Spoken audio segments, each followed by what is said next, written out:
The sunlight streamed softly through the curtains, painting stripes of warmth across my bedroom floor. I sat cross-legged on the edge of my bed, staring at the outfit laid out before me. It wasn't mine. Not really. It belonged to my sister, Lily, bright, playful, and meticulously coordinated down to the smallest hairpin. But today, I needed it. Needed it to hide, to transform, to become someone else entirely. I had always been careful about my secret life. Crossdressing wasn't just a hobby for me, it was a necessity, a refuge. The world outside seemed too sharp, too judgmental. But when I dressed, even in the smallest things, a skirt, a blouse, a ribbon in my hair, I felt the layers of anxiety melt away, replaced with a strange, intoxicating sense of freedom. The outfit in front of me was daring. A pastel pink skirt with subtle pleats, paired with a crisp white blouse and a matching bow at the collar.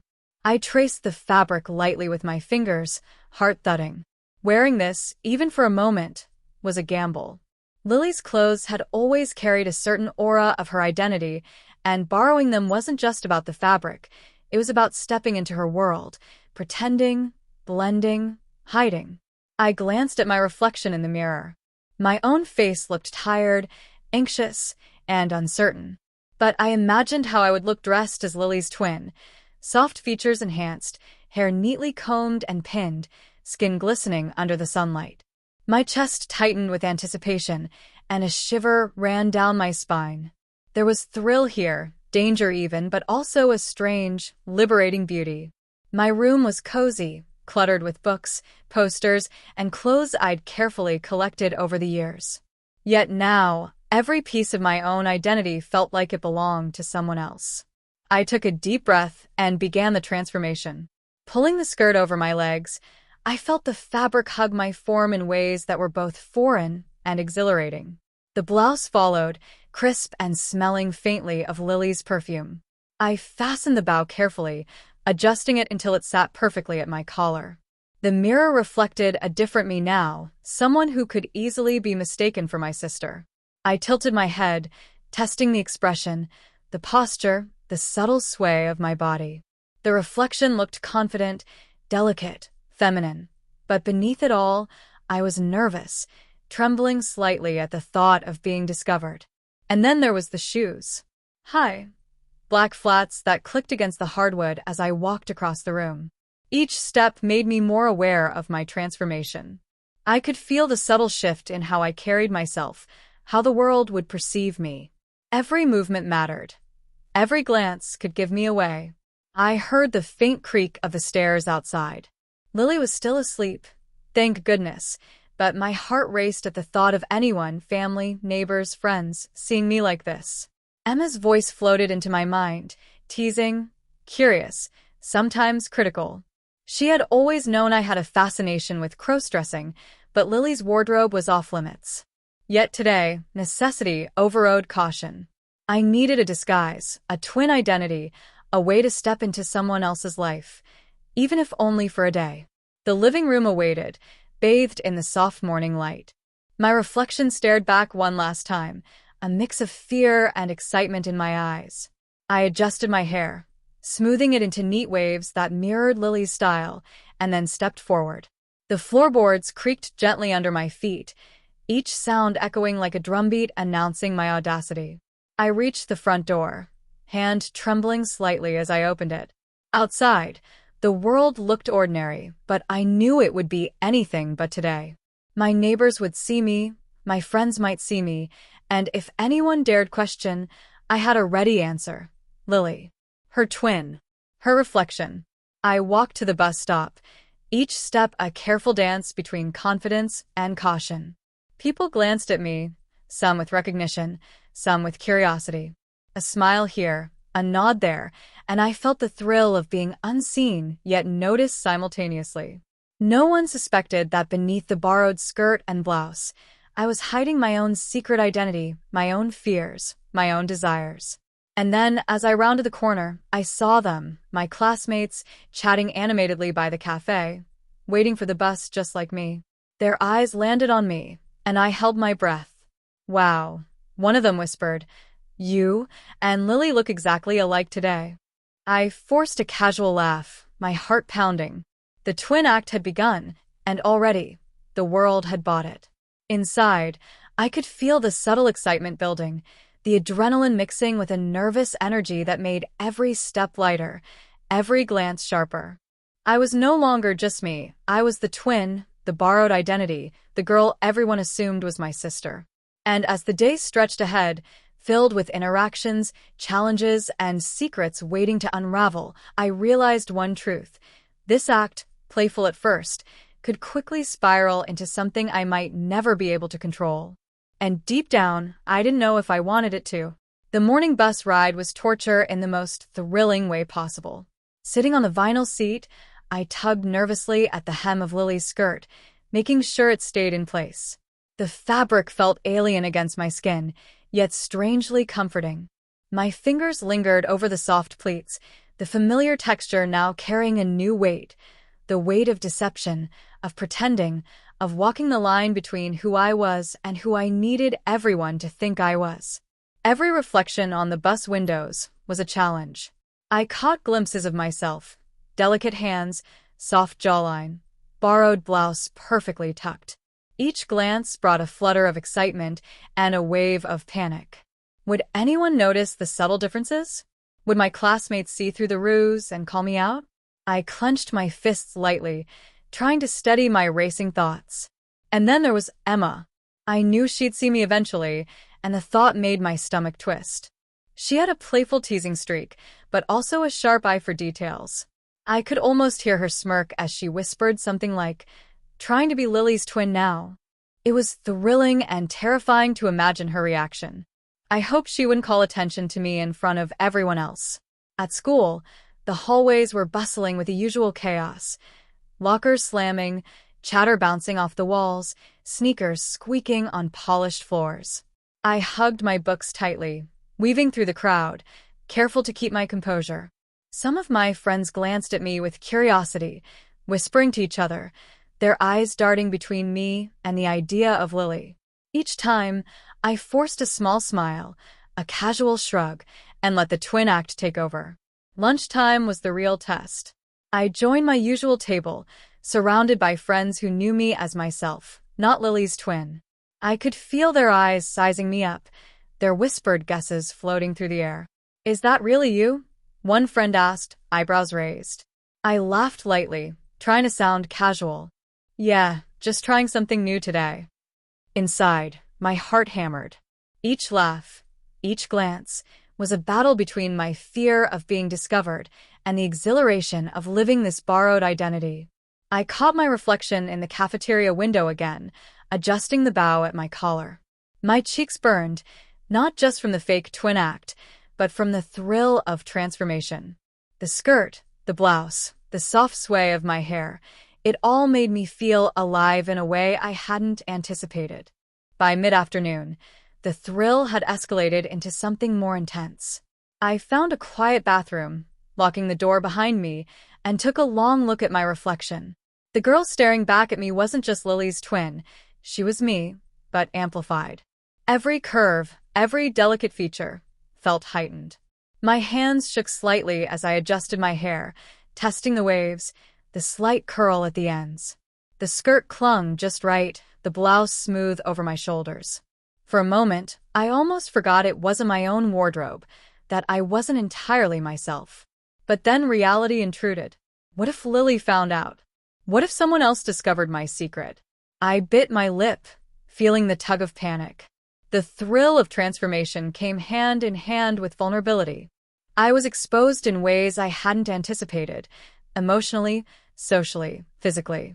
Each step I took outside that bathroom felt like walking on a tightrope. That evening, after school, I found myself walking past Lily's room on the way home. The door was closed, but I could hear faint music playing inside. I hesitated, the urge to peek, to compare myself to her, almost overwhelming. My fingers itched to touch the bow again, to adjust the skirt, to make sure I looked perfect, indistinguishable from the sister whose identity I was borrowing. The suspense grew when Emma called. Her voice was cheerful, but carried an edge of curiosity. "Hey, what are you wearing today?" she asked. I froze, caught off guard. My mind raced for a casual, believable response. "Just something different," I said, trying to keep my tone light, steady. There was a pause on the line, then a teasing laugh. Sure. Well, I can't wait to see it later." My heart thudded. Later? She was coming over. And she'd see me like this. Alone. Vulnerable. Perfectly disguised as someone else entirely. The thrill and anxiety mixed into a potent cocktail, making my palms sweat. By the time she arrived, I had mentally rehearsed every possible reaction, every line, every excuse. But nothing could prepare me for the way her eyes lit up when she walked in. "Whoa," she breathed, taking a step closer. "You look amazing." I felt my knees weaken slightly. Her gaze was intense, examining, admiring. I fumbled slightly, adjusting the bow, my fingers trembling. Every compliment, every look, was a double-edged sword, validation and exposure in the same breath. "Thanks," I whispered, trying to keep my voice steady. "Just trying something new." She smiled, tilting her head. "You could totally pass as Lily's twin." I mean, wow. "You're so convincing." The word sent a shiver down my spine. Convincing. Perfect. But dangerous. Because the more perfect I seemed, the more everyone would notice discrepancies, the more likely I was to slip up. We spent the next hour chatting, Emma's playful teasing keeping me on edge. Each laugh, each casual touch, each glance made me acutely aware of the skirt, the blouse, the bow at my collar. The world outside our little bubble didn't matter. I was trapped in a heightened state of awareness, balancing fear and exhilaration with each passing second. Later, as Emma stepped out, leaving me alone, I walked to the mirror again. The reflection staring back was no longer just Lily's twin. It was a merging of both identities. Me, but amplified. Her clothes, her style, my movements, my emotions. The realization struck hard. This wasn't a simple disguise. This was transformation, and it was addictive. And somewhere deep inside, a small, dangerous voice whispered, "What if I don't want to stop?" The day had been a masterclass in suspense, in thrill, in emotional exploration. Each moment heightened my awareness of every detail, the sway of the skirt, the softness of the blouse, the subtle shift in how people looked at me. Every interaction carried weight. Every glance could be discovery or validation. And as night fell, I knew tomorrow would demand even more precision, more courage, more secrecy. The twin act had begun, but the challenge had only just started. The next morning, tension clung to me like a second skin. I couldn't shake the feeling that everyone was watching, waiting for me to slip, to reveal that I wasn't really Lily's twin. Each step through the hallway felt like walking a tightrope over a pit of fire. I tugged at the skirt nervously, my reflection in the glass of lockers showing a girl who was both familiar and foreign. Emma's teasing from yesterday lingered in my mind, replaying over and over. Her words, "You could totally pass as Lily's twin," echoed in my brain, both flattering and terrifying. She had seen me at my most vulnerable, and now I had to navigate a day filled with peers who might catch the smallest discrepancy. By mid-morning, whispers started. Not loud, but sharp enough to prick at my nerves. Is that really him? Lily's twin? Or something else? I tried to laugh them off, adjusting the bow at my collar, trying to appear casual, unaffected. My heart raced. Every movement felt amplified, every gesture scrutinized. The internal conflict was unbearable. I wanted to enjoy the thrill of the disguise, the thrill of being seen as someone else, but a gnawing fear of being exposed shadowed every smile, every step. Lunch was a minefield. My usual table was packed with friends, some supportive, some curious, all now observers of my delicate act. I fidgeted with my utensils, my mind spinning. Could I make it through the meal without an awkward slip?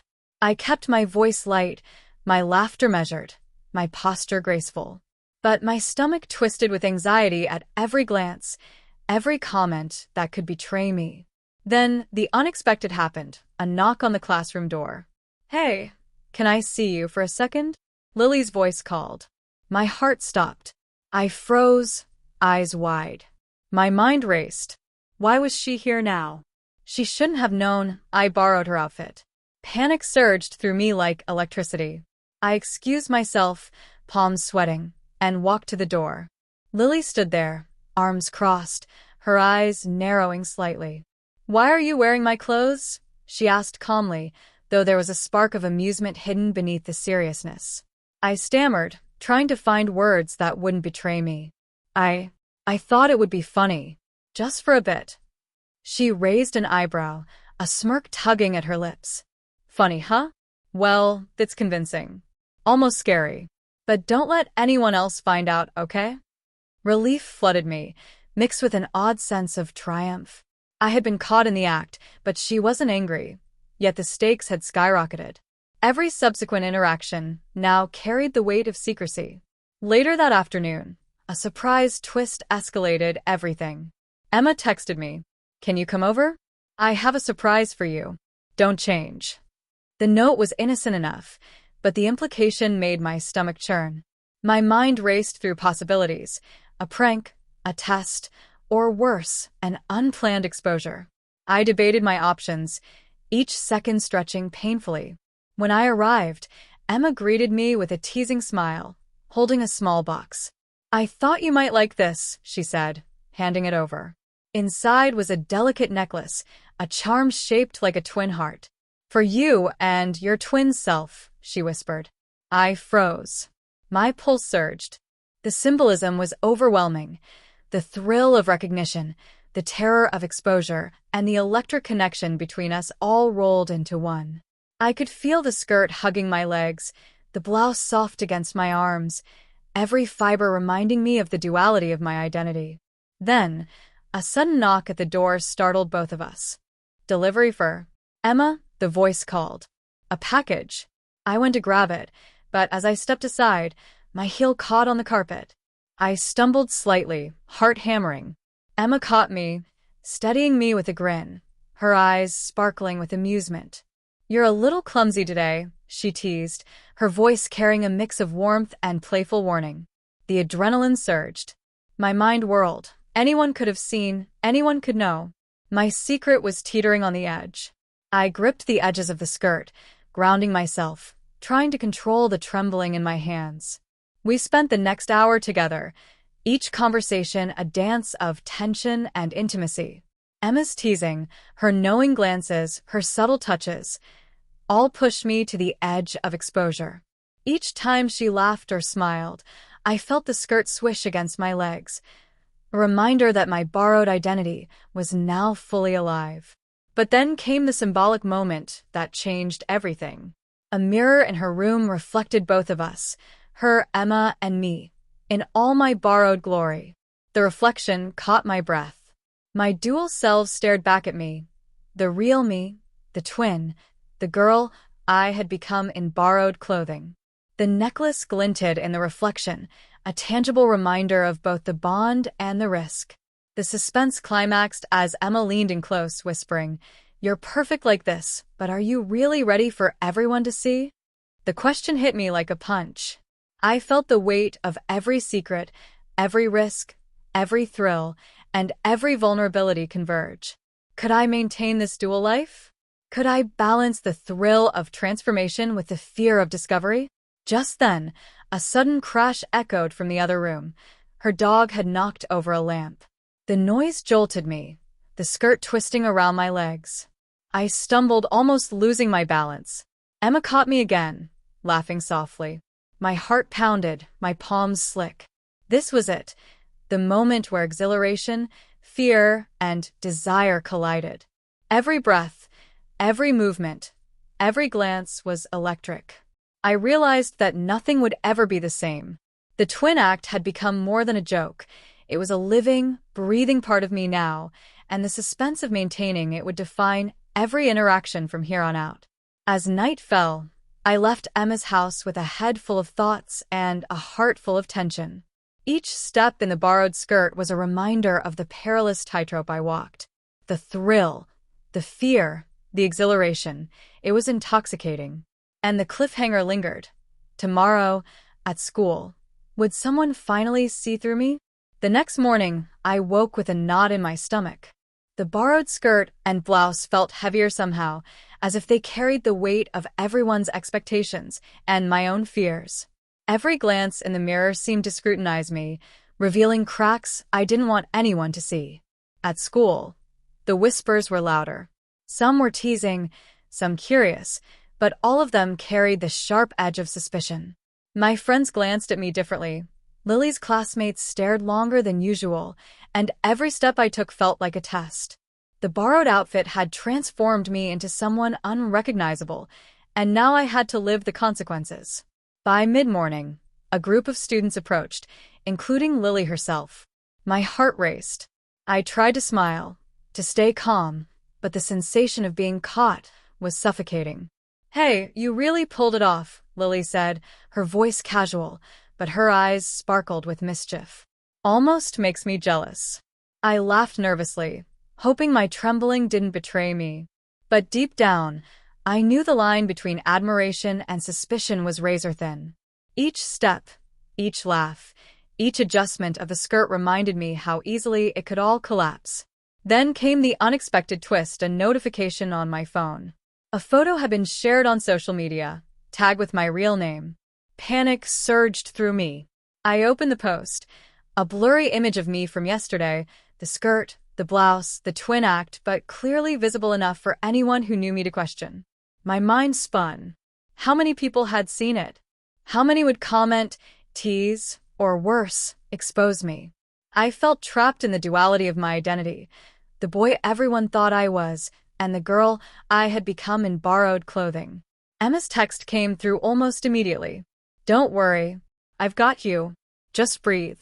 But maybe be ready for a little challenge today." Her teasing tone did little to calm me. If she knew about the post, if she was involved in some way, then the suspense had only deepened. I could feel the skirt swish with every step, a constant reminder that I was both the observer and the observed, the secret keeper and the target of curiosity. The school bell rang. I moved through the halls like a tightrope walker, eyes darting, heart hammering. Each classroom I entered, each friend I passed, each glance felt like it could expose me. The borrowed identity was no longer just a game. It was a risk, a thrill, and a responsibility all at once. Then, as I entered the final classroom, a shadow fell across the doorway. I froze. A figure I didn't expect stood there, arms crossed, eyes narrowing. "Mind if I join the fun?" the voice asked, familiar but with a dangerous edge. My stomach dropped. The tension was unbearable. My palms sweated, my heart raced, and I felt the skirt cling to me like armor. Every fiber of my being screamed that the secret was in jeopardy.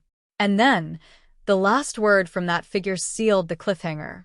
"You're going to have to prove you can handle this, or everyone will know the truth." The classroom seemed to close in around me. Every heartbeat echoed like a drum. My borrowed identity, my secret, my thrill, it all hung by a thread. Would I succeed in maintaining the illusion? Or would my dual life be exposed to the world? The bell rang again, signaling the end of the period, but not the end of my fear. My mind raced with possibilities, the weight of the skirt and blouse a constant reminder that the stakes had never been higher. As I looked around the classroom, each face seemed both familiar and threatening. I knew one thing. Tomorrow would bring new challenges, new suspense, and new risks. And the question lingered, heavier than ever. Could I continue living this double life, or was my secret about to unravel in front of everyone? The screen fades to black. The tension is unresolved. The viewers are left on the edge of their seats, hearts racing, minds spinning. What would you do if you were in my shoes or skirt? Would you risk everything to keep your secret, or would you come clean? Comment below with your predictions, and stay tuned for the next episode to see what happens when the line between truth and illusion starts to blur.